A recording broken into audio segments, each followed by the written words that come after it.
तर धनंजय मुंडेंवरील सुरेश धसांचे आरोप तथ्यहीन असल्याचं अजित पवारांनी म्हटलं।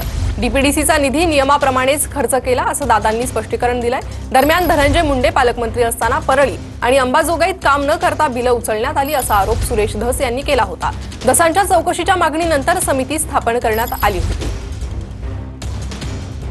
तर बोगस उचललेले बिले जिल्हा वार्षिक योजना म्हणजे डीपीडीसी सन 2021-2022 अंतर्गत यावेळेस कोण पालकमंत्री होते? माननीय धनंजय मुंडे साहेब पालकमंत्री होते। कोरोनाचा कालावधी मला वाटतं या कालावधीत होता। परळी आणि अंबाजोगाई तालुक्यातील कामे न करता कोट्यवधी रुपयाची बिलं उचललीत। अहवाल माझ्याकडे आलेला आहे, त्यामध्ये त्यांना जो अधिकार होता डीपीसीला हे साक्षीदार आहे, त्यांनी पण ते वाचलं।